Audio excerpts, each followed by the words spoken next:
Arthroplura, the largest millipede to ever walk the earth. At over 2.5 meters long and a half-meter wide, he has no natural enemies, so can focus all his energy on finding a mate. But for Arthroplura, the pursuit of the perfect partner is not straightforward,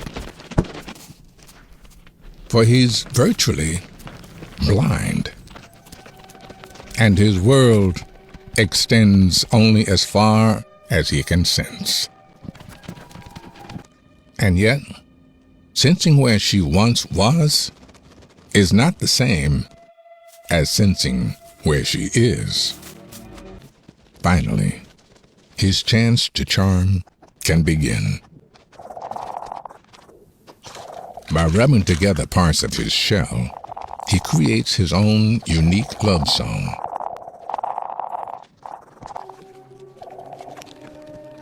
Mating on land can be an awkward affair. Success requires the perfect alignment. So it's important at this critical stage not to put a foot wrong.